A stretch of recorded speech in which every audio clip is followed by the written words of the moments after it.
Some Gaza residents have returned to their destroyed houses and tried to build a life on the ruins during the temporary truce between Israel and Hamas.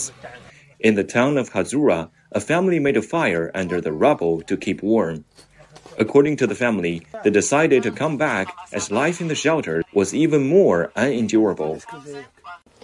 طبعا الآن أنا في بيتي المدمر من قبل الاحتلال الإسرائيلي قبل تقريبا أو قبل بداية الهدنة ب20 يوم تم تدمير هذا البيت. طبعا لما صارت الهدنة رجعنا على البيوت، وطبعا الهدنة كانت طبعا بالنسبة لنا فرحة كبيرة، يمكن أكثر فرحة من العيد، لأنك أنت بدك ترجع على بيتك، وهو طبعا أفضل بكثير من اللي هو مراكز الإيواء، لأنها كانت للأسف يعني بتنفعش، بدناش نقول يعني خلينا نقول إنها لا تصلح للسكن، لأنك أنت بتحكي عن مساكن مكتظة بالسكان أو فيها عائلات كثيرة وفيها لا فيش فيها مية، الخدمات الأساسية سيئة جدا، المي مش موجودة، الكهرب مش موجودة، النظافة سمعنا إنه في قصة جرب وقصة اللي هو أشياء مرض معدية، كانت مصيبة إنك أنت يصير عندك أنت في ظل الظروف هذه يصير عندك مثلا طفل من أطفالك يصير عنده جرب مثلا. كيف الجرب؟ طبعا بده أساس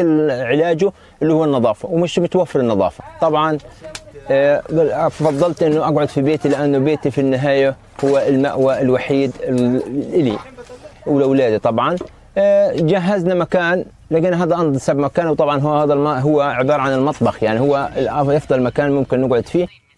The ceasefire between Israel and Hamas continued on Thursday for the 7th day as more hostages were freed from the Gaza Strip, and mediators pressed ahead with efforts to further extend the fragile truce.